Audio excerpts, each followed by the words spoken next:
Welcome to the Dutch Podcast, where we dive deep into the science of hormones, wellness, and personalized healthcare. I'm Dr. Jacqueline Smeaton, Chief Medical Officer at Dutch. Join us every Tuesday as we bring you expert insights, cutting-edge research, and practical tips to help you take control of your health from the inside out. Whether you're a healthcare professional or simply looking to optimize your own well-being, we've got you covered. The contents of this podcast are for educational and informational purposes only. The information is not to be interpreted as or mistaken for medical advice. Consult your healthcare provider for medical advice, diagnosis, or treatment. I'm so glad you're joining me for this week's episode of the Dutch Podcast. I'm so excited for you to listen to this episode. It was really eye-opening. We get to talk with a researcher about really the history of the gap in women's research, and also understanding how kind of the social influences plus the scientific demands have really created this gap. And this is a researcher whose life mission it is to close that gap. Now, one of the things that's so cool about her research is she has looked into what's changing during the different phases of the menstrual cycle. However, not just with the hormones that we always think about, like estrogen and progesterone, but all the other downstream neurotransmitters, inflammatory cytokines, and other things that end up influencing the way we feel, the way our brain works, the days we feel more clear or less clear, the days we feel more energetic or stronger in our exercise routines, when we have higher mood versus a lower mood, and really just the way that the cycle has been intended and created, and what are some of the advantages and disadvantages of that. We are going to dive in deep today. Dr. Kayla Osterhoff is our guest. She's a neuropsychophysiologist with formal training in health ecology, public health, epidemiology, and mind-body medicine. She's also been a senior scientist at the CDC, where she collaborated with groups like the World Health Organization and ministries of health on many public health initiatives. She's the founder of Her Biorhythm, which is a platform really helping advance women's health research and addressing the gender disparities in health education. I really could have talked to her forever. In fact, I think we're going to have to get her back on the podcast soon because there's still so much more to learn. But you're going to love this episode. You're going to learn so much about all the different cycle changes, and how we can better leverage what we know to actually get better research for women when it comes to diseases that happen just in women or that are more prevalent in women, like autoimmune diseases, and also just research in general. So let's go ahead and get started. So Kayla, I'm so excited to have you on the podcast. And I think the first thing that I really want to know more about is your background, because you have such a unique background and training as a scientist. Tell us a little bit more about kind of what was the path that led you to be exploring female hormones? Yeah, my path is not really a straightforward one. It's a little windy, I guess, as probably most people's are. When I started out my career path in undergrad, I was actually studying to be a physical therapist, and was going to go to physical therapy school. And I actually worked in a physical therapy clinic for several years during that time. And at that same time, I had an experience that really shifted my whole career trajectory, which was an experience that I had with my mother, actually, who had several health issues and was really misled and misguided by the medical community. So much so that she ended up having a full-blown opioid addiction that was fully prescribed, taken as prescribed by all of her doctors. And it ended up in an overdose that almost took her life when I was a junior in undergrad. And when that had happened, it was a complete shock to me and our entire family, really, because none of us knew that this issue was happening. We knew that my mom had had different surgeries and had to take pain medication, but she was fully functional from our perspective. So we didn't know anything was wrong. And so that was a huge eye opener for me. And at that point, I had actually taken a semester off from school to help my mom get into recovery and get back on track with her health. And in that process and exploration, it really further opened my eyes to how many blind spots and issues there are in our medical system when it comes to women's health, and how much we just simply don't know and are guessing a lot. So from there, I actually switched gears and I went on to get my master's in public health instead of go to physical therapy school, with the intention I wanted to work on the opioid epidemic at the Centers for Disease Control and Prevention. That was my kind of dream career path. And I wanted to understand these disparities and what causes opioid addiction and why our prescribing practices were the way that they were, and making changes to the protocols that we're using and all of that. So what I ended up doing was I got the job at CDC when I finished up my master's in public health, but I didn't end up working in the area that I expected. I didn't work in opioids. I ended up working in global health.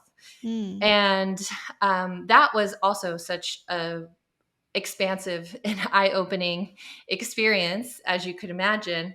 And while I was there, I worked on several different global public health projects, including the Global Hearts Initiative, where I was helping to stand up cardiovascular disease programs and clinics in several countries, including Mongolia, Africa, and Brazil. I also got to work on all of the emergency responses while I was at CDC. So that included, I don't know if you remember back to Zika and that epidemic that we had.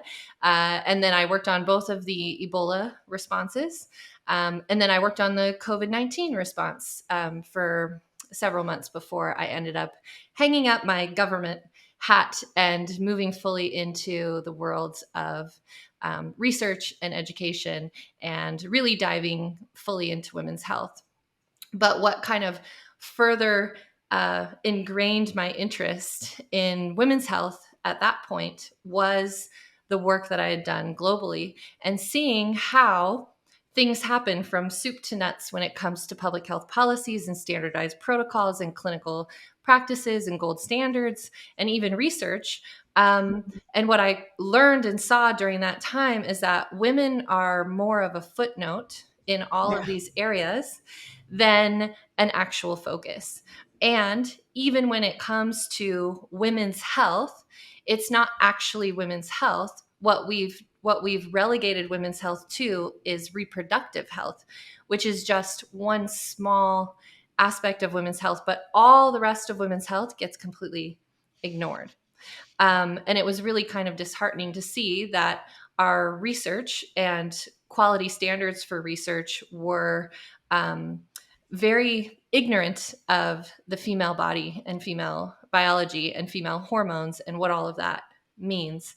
And in many cases, a lot of this research that goes into our standardized protocols and practices within our medical community, nationally and globally, a lot of that goes back 30 years. And so if you go back 30 years and you look at the research that's gone into these protocols, the vast majority of it, like more than 90%, doesn't include female subjects at all, even though isn't that wild? It's absolutely it's wild, it's atrocious, it's really quite scary.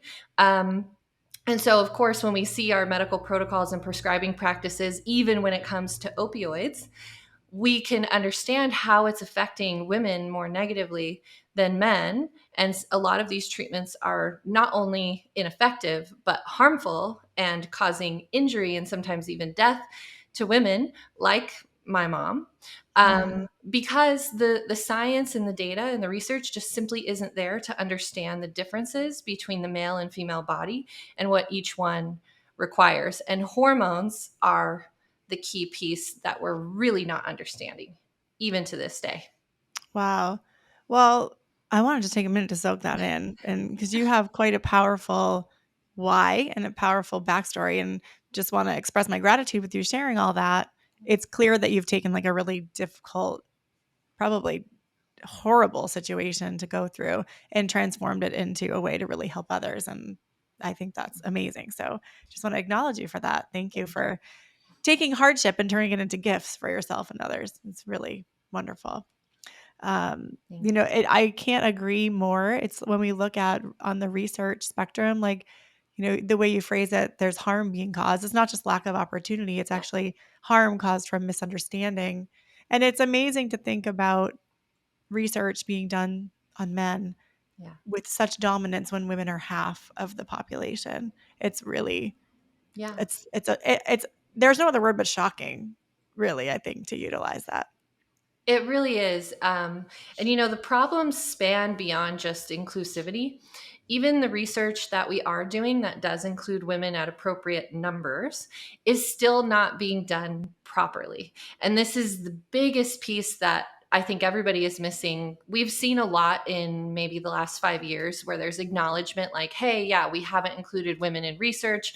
We haven't even included female subjects when it goes all the way back to using lab animals in early clinical studies. We're still using male lab animals for the majority of the time. We understand why that's the case. The female body is very complex. It's ebbing and flowing all the time. We're essentially different research subjects many times throughout the month, at least 4 times throughout the month, but really every day we're shifting and changing. And so it makes it very difficult to research us. It's very resource intensive. It takes way, way, way more time, very expensive, and it takes a different level of expertise that we just simply don't really have. Right. And so when we are including women in our studies, we're still not using the right data collection methodology, which has to be different for females versus male subjects. We're still not handling the data appropriately. We're still not analyzing the data appropriately. And even when it comes to reporting, most people are shocked to find that studies that do hit those benchmarks of inclusivity for female subjects, when it's on a disease topic that affects women, even when it's appropriate to like the population level statistics of who's affected by that disease area, the findings are still not reported by sex. And so you might as well throw that data out, because it's not accurate and relevant until you look at sex as a biological variable, which is an NIH policy that was supposed to be implemented starting in 2014, I believe, and still has not been implemented to this day. Studies are not supposed to get funding unless they follow these basic requirements, and they're still not doing it. So we still have a huge problem within our data, within our scientific community, with the way that we're doing research. And of course, it trickles into our medical protocols, systems, policies. It's fascinating. Just as an aside, I'm reading this book right now. It's actually written by an evolutionary zoologist. So it's a little bit outside the human realm, but it's all about it's all about basically how females of many species, and really all, get labeled as that kind of maternal, gentle side. But this book talks about all of the species that break the norm, and there's so many that that isn't the norm. And the first chapter, she actually talks about Darwin's work, which was so influential for her as an evolutionary zoologist, and the role of, or maybe I'll just say the impact of having really all male zoologists who developed that work. And so much of what Darwin wrote was correct, but there was a bias even back then that underpins the basics of how we understand science and sexual differentiation. So it's really 100%. it's deep. I was like, oh, wow, when you lift the lid, this goes way beyond humans. And this problem is really, really, it runs deep, and it's been generational. Absolutely. And, this isn't a new issue that we're facing. This is something that's been around since as long as we've all been around. Yeah. And it really dates back to this male bias that we find within our science, within our really societal level policies, and even our economy, everything. But there's actually a good reason why it is the way that it is. But Tell right us, now, please. Tell us. So it all starts back in looking back in human evolution. We want to start with the agricultural movement, right? This is when people stopped being nomadic and they started settling and growing crops. And this created the first ability for economy, even though economy wasn't established at that point yet. But this was like the starting point of economy and society as we know it today. And so what this did was land rights and ownership had to go under the name or the ownership of a person. And it just so happened that the men were the ones working and tilling the land most often and owning the cattle and all of that, right? So the land ownership rights ended up going under the male name, the male last name. Because of that, what happened is that when the male last name became kind of the benchmark. The benchmark for everything that fell underneath of that, women and children were also included under that ownership.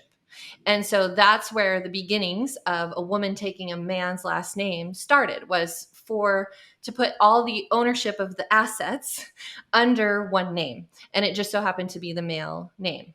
Then, we have thousands of years of that, and we fast forward and we go into the age of enlightenment. And during that time, this is when our first scientific and research institutions pop up. This is when our first universities come into play. This is when we start asking the big questions. And this is basically the beginning of science as we know it. And during that time, it was mostly males that participated in that whole environment. So males were not only the teachers, they were the students, they were the researchers, they were the scientists, they were the philosophers. There were very, very few instances of women playing in those spaces. Then we go from there and we fast forward to the Industrial Revolution, which was, another 1,000 years or so. And when we hit the Industrial Revolution, we find true industry. This is when industry was established. This is when we find big cities. This is when we find the beginnings of economy and economic policy as we know it today. That's when it was all started to establish and really put on the map. And at that point, it was still men who were mostly playing in those spaces. There was a big divide between home roles and work roles. This is when the 9-to-5 work schedule was established at this time.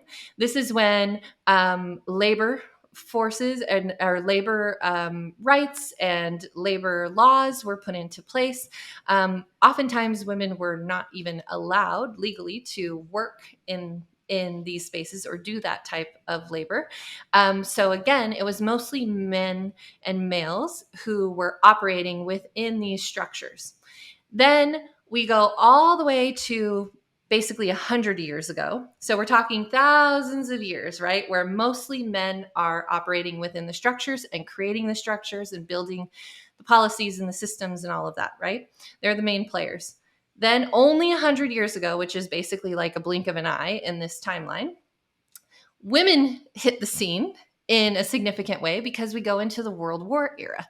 And when that happened, a lot of the men who were the workforce were involved in war efforts. And there was a requirement for women to then step into these spaces and start to become an important part of the labor force and the workforce. And this is also when women's rights and women's empowerment movements were going on. And so women were then able to not only work, but they were also able to establish their own identities in a more powerful way. They were establish ownership rights of things, properties, bank accounts, these types of things that mostly men had the roles of prior to that. And then we fast forward to today, which is the age of information. And so it's all about data. Everything that we do is evidence-based. Data is king. Everybody wants data, and everybody wants the fastest, cheapest data possible. And everything that we build in our society is based upon our data. Now, here's the big problem with that. Our data even to today, because of what we were talking about earlier about women not being included in our scientific inquiries, in our research, in our data, really up until about 15 years ago, we started to see a little bit of a shift, but even to today, it's still vast majority male centered, male focused when it comes to research and data, especially around health. So if we think about that, we have this whole data set and database that is probably somewhere close to 99% coming from male subjects in all the data that we have. And this is the data that we have built our society upon, evolving from all of these societal mechanisms that come from the male perspective and the male experience, because they were the ones who were active within these systems for the vast majority of the time. So again, there's a reasonable explanation of why we're here and where we Yeah, are. this is so fascinating. And I Yeah. really appreciate you walking us through kind of the history of social change Yeah. and just kind of acknowledgement and the role of the different genders. And you've Yeah. done it in such a non-political way, which I feel like is an additional wow is deserved there. Thank Um, you.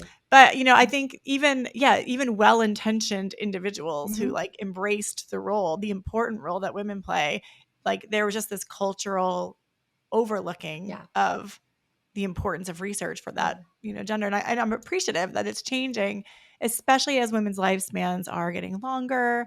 Yeah. We are seeing that there's some really important critical gaps in research that we really need to spend some time to overcome. So given all that history, like what do you see as the top problems today, like that where we've under researched and it's affecting women's health today? Are there any Mm-hmm. key areas that really stand out to you? Like Oh yeah. maybe it's drug metabolism, or Mm-hmm.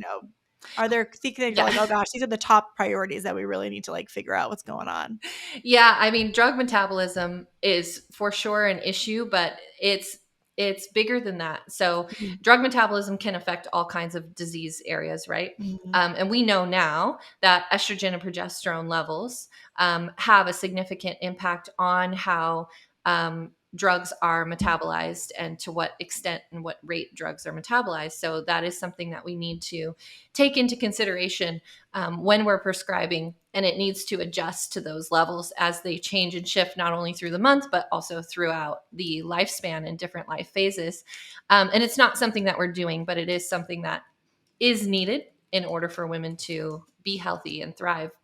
But I would say, zooming out from there, we have all of these disease area discrepancies where women are vastly more affected, and the research is still favoring male Mhm. subjects, and also favoring disease areas that affect males more than females are getting a lot more funding. So there's still this bias at play that's still part of the old systems and structures that are still very much alive today, unfortunately. And that shows up in things like autoimmune disease, which mostly affects women, but gets some of the least funding out there. It's things like multiple sclerosis. It's things like, um, uh, name any one of the autoimmune diseases, Lyme. Right. Lupus, Yeah, like exactly. yeah, so many So autoimmune. there's these things, and they're also categorized as difficult to diagnose, kind of hard to put your finger on, very difficult to treat, or sometimes even untreatable. They call it manageable but not treatable, right? And the reason is because we just don't have enough research to tell us what's the underlying mechanisms and what's actually going on and what the Mm. important sex differences are. But this also spans over to bigger swaths of problems like mental health. We have depression and anxiety that affects women almost twice as much as men. And this affects not only women's health, but it also affects our economy, our national and global economies, as well as we see women who are let down by the medical society, the medical community, their doctors, and struggling with their mental health but we don't have a lot of research that's focused specifically to understand what are the sex-based mechanisms that cause women to be more sensitive or more impacted by certain mental health disorders. And even to this day, we still don't have the research focus, efforts, funding, and the proper research mechanisms in order to really understand these important sex differences. However, we do know for sure that there are significant sex differences that do cause a different disease progression and manifestation in men versus women. Mm. Yeah, it's so interesting because I think I see this borne out even in the clinical setting, like on a day-to-day basis, Yeah. where a patient comes in and they're like, "Oh yeah, my GP ran my hormones, and here's my estradiol, and here's my progesterone," and you're like, "Oh well, what day of your cycle did you test it on?" Oh my God. And they're like, "Oh, I don't know." Yeah, exactly. And you're like, "Okay, well, the normal range is like 0 to a million, and like, Yeah. yeah, you were somewhere in between, but is that normal for the day that you tested?" But even that kind Yeah. of like fundamental distinguishing factor of like understanding hormones fluctuate and Yeah. understanding if you're going to evaluate them, you should choose the right day and compare it to what would be normal for that day. Yes. That is something that really doesn't get taught. And even to integrative providers, like when I'm Yes. speaking, I'm asked that question all the time. How do I know when to time? And I'm so glad people are asking. So if you're one of those people who's asked, this is a call out for how awesome you are, because I know you're critically thinking. Yeah. But I mean, even just those fundamental basics of, but I mean, let's shift gears a little bit to talk about hormone stuff, because this is, I Yeah. know you're really where you're spending your time today is like that hormone optimization and the connection to neurology and mental health. And I Mhm. really want to have the time to talk about that. Yeah. But this is just like the basics, we're starting to think about it more. We're starting to ask those questions. And this is an area that I really want to shift and talk with you about, because I Mhm. think our understanding, particularly of like neuropsych conditions and hormones, it's getting better. There's more people interested. There's more people asking questions. Yeah. And there's critical connections. I saw this Yeah. interesting study that popped up on my PubMed feed. I should have saved it, but I didn't, because I have like HRT as a proactive search that delivers Yeah. results into my email inbox. I should show everyone how to do it on the podcast because it's fun. I'm sure you do that too. Yeah. But it was a study on women in the VA who'd served in wars, and women who had been on HRT had like multiples lower suicide rates compared to women who were not put on HRT, Yeah. who were suffering with PTSD and some of the symptoms that a lot of our veterans have to handle. And, even those fundamental basics, it's like, I'm glad we're finally asking these questions, and like how amazingly profound that hormones could have that kind of an impact on a woman. 100%. And the biggest mistake that we're making within our scientific and medical communities is looking at estrogen and progesterone and luteinizing hormone and follicle stimulating hormone and testosterone as just sex hormones, as Mm, just reproductive hormones, because they're not. They're also critical neurotransmitters. They're critical global physiological modulators, and they affect, in the female body specifically, estrogen and progesterone affect every single system globally. We're talking cardiovascular system, the respiratory system, the musculoskeletal system, the metabolism, the immune system, the neurology, the brain. And of course, that has an effect on a woman's experience and her life, and mm, not only her health, but her mental health, but also the way that she's able to show up in the world and how her day goes, right? And these are things that we're just still not understanding, even though it's getting acknowledgement. We're still not really understanding all of these mechanisms and how they all tie in together, because we're still looking at things in such a siloed way. And that is a mistake. yeah. When we look at the reproductive system just as the reproductive system, we've already made the biggest mistake that is really oppressive to all women. And we have to move away from that model. Meaning we Um, have to like broaden the way that we view estrogen, progesterone, testosterone. yes. And I think, I mean, I would say and argue that that's also the case for men, because when we think about Oh, testosterone 100%. as a male hormone and estrogen as a female hormone, which is how they get simplified today, you underestimate, actually, like every male's cell has an estrogen receptor in it as well. It's like Yeah. estrogen is the Yeah. first compound known to like bind to a receptor and change the nucleus and activate transcription. That's in males and females. So Exactly. I completely agree with Yeah. you. And I think even if we look at males, like to understate the importance of estradiol in males is equally problematic, and I'd point that up not to like counter, It is. Yeah. women's research is underrepresented. We need to Yeah. understand it more, but to say that this is Mhm. a problem really across the board, that oversimplification, I completely agree with you. It is.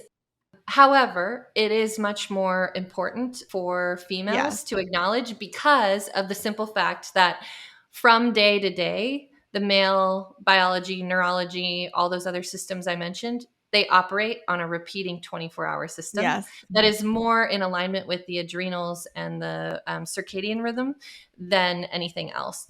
And so for them, even though we're simplifying things, it works because their biological processes are the same and consistent Mhm. from day to day.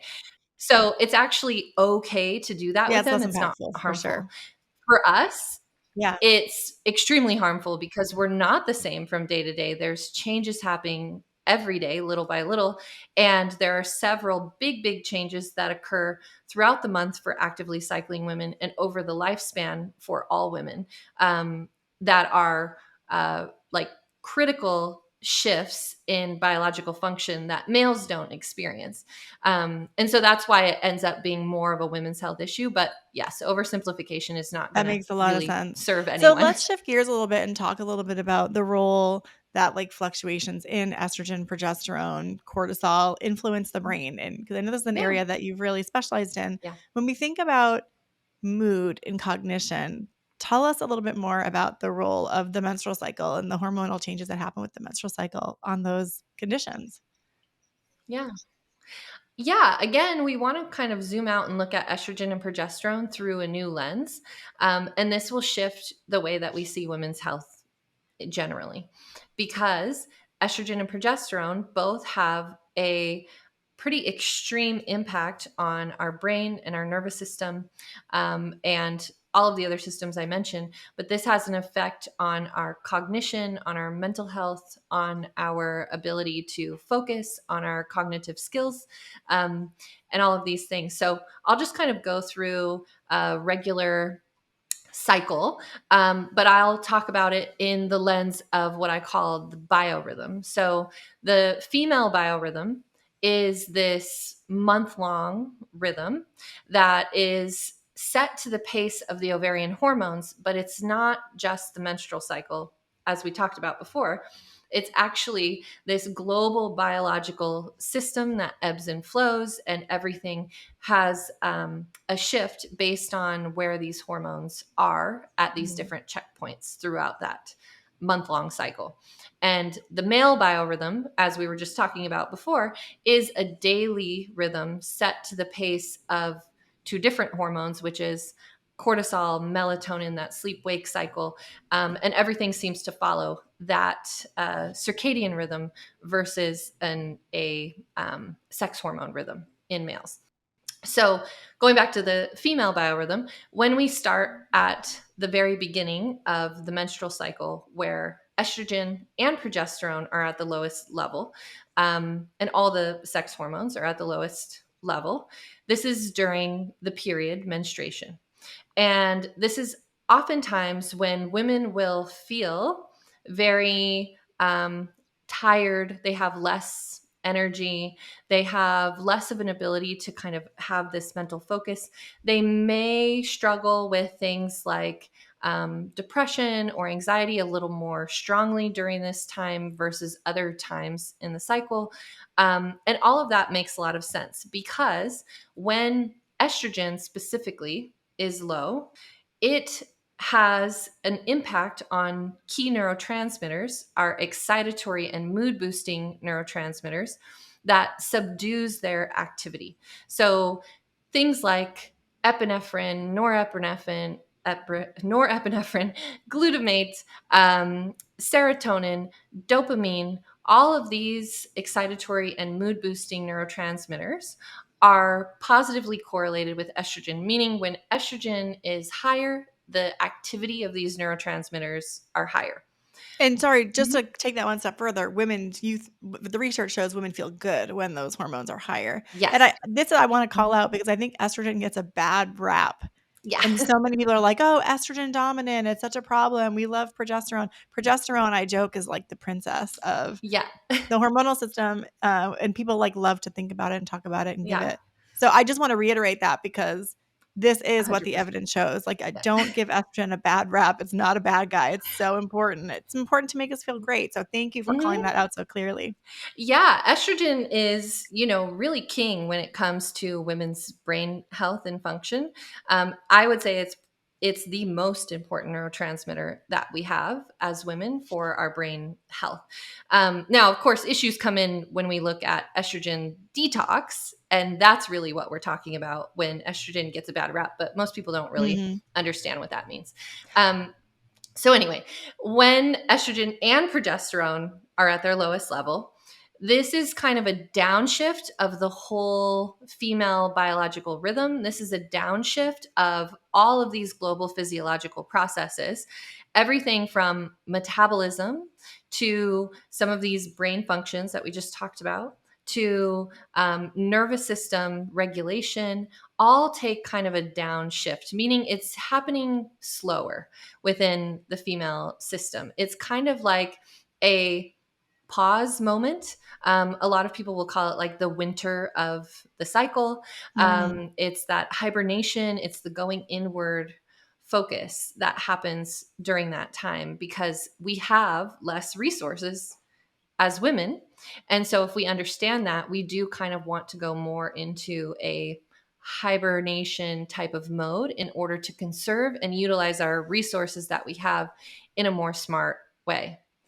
So then we go into the next phase of the menstrual cycle, which is the follicular phase. And that is when estrogen is rising to a peak. This is kind of the key hormonal checkpoint at that time. And when we look at the biorhythm at large, what's happening is the female metabolism is starting to ramp up. And that means not only is there more fuel for the body because both glycolysis, glucogenesis, free fatty acid availability, all of these things are becoming more optimal in their in the way the metabolism is working during this time. And so it's converting food into fuel, taking our fats, carbs, and proteins, metabolizing it through the citric acid cycle. Sorry, it's You can say not that the again if you want, then we won't catch the stutter. Just say, okay. Okay. Yeah.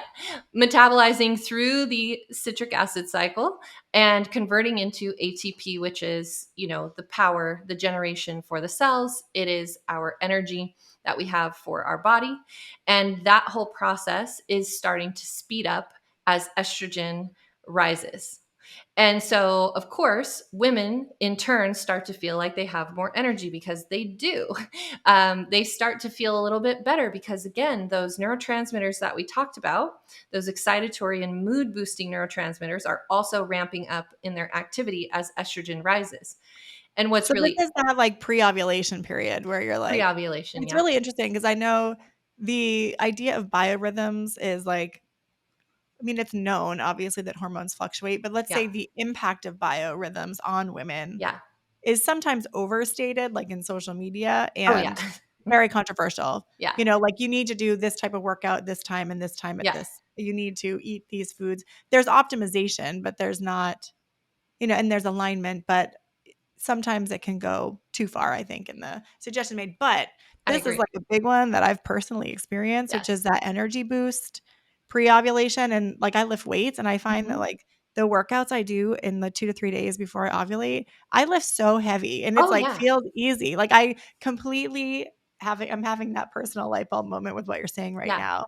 There's actually the area that has the most amount of data and research is looking at female athletic performance in relation to menstrual cycles. And so there's a lot of evidence that explains what's going on there. But essentially, women have higher power, strength, and endurance as estrogen rises. So it's that simple. Yeah. Apply that Makes how sense you will. But evolutionarily. It's like getting us ready for reproduction, right? exactly. So, Yeah. yeah. So what's also interesting is when we look at like cognitive skill sets, we see that women have different, stronger cognitive skills in different phases of the biorhythm because of these different levels of hormones. And it affects how the brain operates differently. And this is very new research, and some research actually that I'm about to publish that I've done, looking at the EEGs of women throughout their menstrual cycles, shows that there are significant changes in the electrical activity, the connectivity specifically of the female brain, and how essentially different areas of the brain speak to each other at different times in the So cycle because of mostly the impact that estrogen has on how the brain functions in women. that's Um, amazing. yeah, so it's really, really interesting. There's a lot more that we need to uncover to truly understand what's happening here. But again, if we want to take broad strokes that are applicable to any woman, we can understand and we know for sure that these excitatory and mood boosting neurotransmitters are positively correlated with estrogen. So, what does that translate to? It translates to more mental energy, the ability to focus better, and there literally is more fuel for the brain because of the metabolic shifts that happen in the higher estrogen states. So oftentimes, not only will we have higher power, strength, and endurance in the gym or whatever physical activity we're doing, but we also can work longer hours and focus longer on work projects, and be able to have more of this outward social focus within our lives. And one interesting thing is that our communication skills and our emotional intelligence, which isn't, it's hard to measure emotional intelligence, but our emotional intelligence ability in a functional way increases also as estrogen increases.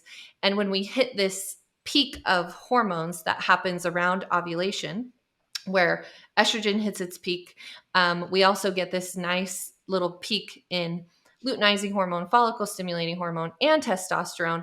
It creates this whole hormonal cocktail that makes women feel usually their best, unless there's some major dysfunction going or there's some detox issues. Then it can make women feel really actually quite sick. But that's kind of that peak point where we hit that phase 3 of the biorhythm, where it's just this beautiful cocktail of hormones that make women feel their best. And here's the mistake that women are making. Here's the mistake that we're making as a society by allowing this to be the case, is that when women hit this point where they feel basically like superwoman in comparison to the rest of the month, they set their bar there. They set their personal bar there. Of course we do. They We set want their to be like that performance all the bar time. there. They set their work goals there. They set their family goals there, their social goals there. And it's simply not sustainable because it's about 3 days maximum that you're going to feel this way. And Yeah. it's not something that we can set a bar to. However, it is something that we can leverage because it does occur every month while we're actively cycling. That's a really great reframe. So let's Yeah. just pause on that. And Yeah. this is such an important thing to reframe. And have you ever read the book, The Red Tent? It's like a classic. No, but I'm familiar with the The story. concept of Yeah. it. So in historical cultures, women would kind of come together during the time of menstruation, Yes. right? And it was like, and women often menstruated on the same rhythms because Yes. we were living more connected to nature and Yeah. with the moon, and a lot of women cycle with the moon. They've gotten away from that with artificial light, but it is, Yeah. shown that to have happened historically. So women would kind of remove themselves and menstruate together. And it's such an interesting thing to think about as you talk about these shifts and changes, because it was a time of like separation from the same level of expectation Yeah. for performance and relationship and engagement, and a time to kind of sit in quiet camaraderie in a way. And it's really interesting how that when you look at that historical practice, it really looks to be in line with what science maybe would suggest we Yes. do. 100%. What's also really interesting about that from a neuroscientist perspective, something that I've really dove deeper into to understand what this was, not only from like a cultural perspective and the power and significance of having that skill set of the women within the community being able to utilize the benefits of their cycle for communal progress. But Mm-hmm. also from a neuroscientific perspective, there's some really interesting things that happen. One of which is during that low hormonal state of menstruation, which again we talked about is like this whole downshift of all the female physiology. There's also really interesting things happening to how the brain functions during that time. And one of the cognitive skills that actually gets stronger during menstruation is a woman's intuitive ability. Really, what that translates to is discernment. A woman has a higher ability for discernment, meaning she's more sensitive and is able to take in more cues from the external environment and process them through her internal environment to make better decisions. So now, if you think about that in the context of a whole society of women, because at that time, society was tribes, right? They were smaller units. So let's think of that as let's just say our country, the United States, is a tribe, right? And let's just imagine that we don't have all these endocrine disruptors and we don't have artificial circadian rhythms and lights and all these things disrupting us. And we're all cycling mostly with the moon. If you have a whole country where all the women within that country are going through this phase of a few days around the same time, and they have this higher ability for discernment. They have the permission from society to slow down and tap into this higher level of wisdom and intuition within their body and within their brain. What could we do with that? We'd be able to change the world. Be powerful. Yeah, absolutely. And it really is, again, another, I think, really cool reframe, taking science and biology and like helping us understand. Because I like how you say a lot of women describe that time as like PMSy, right? Yes. So it gets this negative connotation Yeah. of like what you described as a sensitivity becomes a negative Yes. thing. And what I'm hearing you say, which I love, and I'm going to repeat and shout from the rooftops and spread this kind of new lens to look through, which is that sensitivity is actually a gift that Yes. helps women go through a time with greater sensitivity to discern the environment around them Yeah. and make decisions that are best for themselves and their families and things like that too. So 100%. I really appreciate that reframe. It's a nice, if any woman's ever gone through that period and felt frustrated at feeling irritated, sad, withdrawn, it's just, I appreciate when we have the opportunity to like flip the coin over and look at the other side, from a different point of view. So thanks for giving that to us all today. Of course, it's my pleasure. And really, the negative experience that women have during that time comes from a societal level misunderstanding of what's happening and what's needed, and a lack of acknowledgement and permission for women to do what's best for themselves during that time, which essentially would be best for their communities, for their families, for larger swaths of people that women tend to be the center of. So Cool. so we can, even though we're not doing this as a country or even as a state or even as a community, wherever you are, we can do that as individual women, kind of taking the power of our body back into our hands and say, you know what, this is what's happening with me on a biological level. These are my basic biological needs. And I'm also going to lean into and leverage the benefits that are available to me when I take care of my biological needs as they change and shift throughout the month, because so much more becomes available to us if we start to operate in harmony with our body and understanding what's happening in our body and what's needed. And again, there's so much more that needs to be discovered and uncovered and researched to really explain more of these mechanisms and understand the full picture. But we do have enough data and enough inputs at this point to understand that this is the most powerful mechanism within the female body that is the entire operating system, which is very different than the male operating system. Gosh, I can't believe we're 45 minutes into this podcast because I feel like we're just getting juicy and I have a lot of questions and a lot more I want to explore with you. Well, we might have to do a follow-up. I think we might, but there are two more areas that I want to cover today. The first is what women can do with this information. Mm-hmm. Like, how do you recommend women leverage these periods of their cycle? So that's number one. The second one is about kind of biohacking and tracking and hormone measurement. Of course, something that we're really passionate about. We cannot let you off today without spending some time talking about your perspective on that. So where do you want to start? So we'll start with both of those things, but I do want to back up and just finish. We ended at the third phase, but we have the whole fourth phase that we didn't go to. So just to let women know, we didn't leave you hanging. You do have another fourth phase, which is actually the whole back half of your cycle, the whole back half of your biorhythm. And this is ruled by progesterone, not by estrogen. So the first half, we have estrogen is our main star player. This is what's causing most of the changes. Then we have progesterone come into play. And as you mentioned, progesterone gets highlighted as like the princess of the hormones. We all love it. We all want more of it. It's oftentimes the first thing that we get when we go for HRT.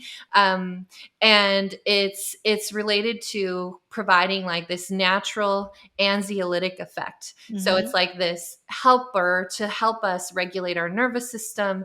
It's this helper to provide a little more ease and improve our sleep and do all the things that we really do require and need during this time, because estrogen is low again, which means that our stress capacity, our ability to regulate our nervous system, is shrinking. So we've all heard the concept of the stress bucket, right? Everybody's stress bucket is a certain size based on the quality of their nervous system.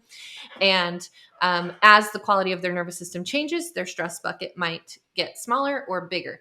And so there's two things that are important here. One is how much stress is going into the bucket. So this is everything from toxins, the foods that you're eating, relationships, stress, environmental factors, any kind of type of stress you can think of, exercise, positive forms of stress. It all goes into the bucket. And then the other thing is the quality of your nervous system, which determines the size of the bucket. So what happens in women is our stress bucket gets bigger and smaller throughout this biological rhythm based on the levels of our hormones. And so when we are in the higher estrogen states, our bucket increases naturally. And when we're in the lower estrogen states, our bucket decreases. But progesterone comes in and actually helps. So it increases it as estrogen's decreasing it. So essentially, we want to get to a point where we're kind of even, where we're regulated with levels of estrogen and progesterone so that stress bucket doesn't have huge shifts. But we also want to be aware that our bodies are more sensitive to stress as we go into that fourth phase, the luteal phase. And as estrogen decreases again, especially as we enter closer to that first phase again of the menstruation. So we want to keep those things in mind. These are all at play. But the important part is progesterone rises to a peak during this phase. And what progesterone does specifically to the brain, we talked about what it does to the nervous system, but what it does to the brain is pretty interesting. It increases brain-derived neurotrophic factor, which is one area of interest with progesterone, which increases our neurogenesis and our neuroplasticity. So what that means is our brains are a little more plastic and adaptable during that high progesterone state. What that translates to is a higher ability to adapt, to learn, to be more resilient, essentially. The other thing that's even more important than that has a stronger impact on the female brain, is that our GABA neurotransmitter gets upregulated. and our microglial system within the brain gets activated by progesterone. So what that translates into is better ability for higher quality sleep, but it Mm. also requires more sleep during that time, and it also requires us to be prioritizing sleep. Otherwise we don't get those same benefits. So this is why I call it the brainy phase of the biorhythm, because our ability to grow, adapt, learn, also kind of co-regulate with the environment can be enhanced during that time if we're understanding that our needs and requirements are changing, including the metabolism, right, which is slowing down, but there are different metabolic requirements, including a higher caloric need during this time. Mm-hmm. So these are all factors that need to be taken into consideration. And again, they're broad strokes, but things that women can start to think about now in the way that they operate and start to adjust little things within their flow, their environment. And this gets into that next question that you asked, what can women do with all Yeah. of this? I think you're right that we're going to need a second Yeah. episode on this one, because I don't think that that's a brief answer. And I Yeah. really want to make sure we can be thorough about that, Yeah. because I think there's so much that can be done. And this has been a 100%. packed conversation. Yeah. So I think the last question that I have for you is really around the like monitoring hormones, Yes. testing hormones. Like, Yes. tell me a little bit about your point of view on how those are helpful, when they should be Mhm. leveraged. This is of paramount importance, not only for individual women, but also for research, for medical practices, for educational purposes. This is something that needs to be a critical gold level standard within all of these areas. And unfortunately, at this point, is not. And this is Mm, why I love Dutch. I send everybody to Dutch. I make everybody go get a Dutch. thank Um, you. I really think that Dutch plays and can play a very critical role in the way that we are shifting our research practices to not only accommodate women, but to serve women better, which is happening little by little. And what we need to do is we need to make hormone testing, quality hormone testing, a requirement for the way that we're studying women, for the way that we're treating women. And it needs to become just there needs to be an easier way and a more accessible way for women at home to be Mm, able to test their hormone levels, or at least do it on some kind of a regular basis every 6 months or something like that, where they can understand what's going on within their body. Because as we've talked about through this whole podcast, these hormones are of such critical importance to every single aspect of our health and of our lives that we're flying blind. And it's absolutely wild. Like, this is the most important piece of our health that we need to understand. And basically none mm. of us do unless we go to the extreme efforts to seek this information out and get Yeah. it for ourselves. Yeah, it's fascinating because I completely agree with you. I mean, you're speaking about women who have regular cycles too, and just like Yes. adapting to the changes of a regular cycle. Yes. But then you think about people with irregularity, or let's call it cycle timed symptoms like Yes. migraines, depression, anxiety, whatever. Mm-hmm. This is like an untapped research opportunity for Yes. us to better understand how we can help people. And one of the things that's really interesting is like even well, the role of hormone change, but then conditions like PMS and PMDD Yes. are now understood to not only have a root cause of hormone change in some women where hormones are irregular, but that some women with regular changes in hormones experience greater symptom pictures that can be very Yes. severe. So we're just trying to understand step one, which is what are your hormones doing? But Yes. then you have to layer on what are all those downstream neurotransmitters, Yes. inflammatory factors, all the things that you Mm-hmm. mentioned earlier, what's happening downstream. And well, I'm glad you're in the mix with the research, Dr. Osterhoff, because we definitely need this information. Yeah, I'm very happy to be in the mix and kind of at the forefront of these policy changes within our research. It's really, really important. And really understanding all of women's health through the lens of what are these hormonal drivers and factors, I think is of very critical importance to start teaching our young girls starting in elementary school before they go through their big hormonal change. They should learn the importance of what that's going to mean for their life and how to navigate with it, and be provided tools so that they can measure and understand as they go through their life. Um, and, I think as we start to improve our research practices, which is something that I'm very passionate about and actively working within our US government and our global health policy, is to improve research standards and quality, including hormone monitoring for all female subjects, which is of such critical importance, not only for women's health, but really for global economic policy, really for all of our infrastructures and systems that we talked about, the way that they've been developed within the US and globally, need to have this critical data and information in order to serve better half of the population, in order to support half of the population that now is actively operating within these systems. Fabulous. Well, if listeners want to learn more about you and the work you do, what's the best way for them to find you? Yeah. So I would love to connect with anyone who wants to learn more about the female biological rhythm, about female neurophysiology, and even about women's health policy, research practices, education practices around women's health. You can connect with me at Dr. Osterhoff on social media. So Instagram is the best place, and feel free to send me a message there. I answer all of my messages personally, so just give me a little time if you do, but I would love to connect with you there. And then you can check out my website, herbiorhythm.com. There's a lot of information about the different initiatives that I'm working on, and different programs that you can learn more about the female neurophysiology through.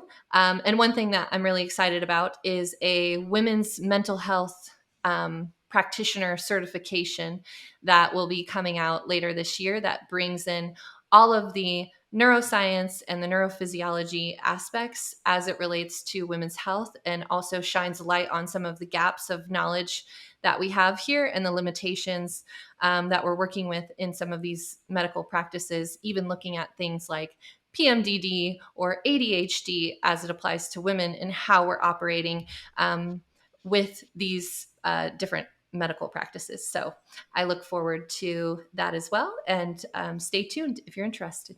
Thank you so much for joining me today. Like I said, we're going to have to get you back on for like a episode 2 to dive into more about what women can do in relationship to their cycle. There's obviously so much to unpack and uncover here.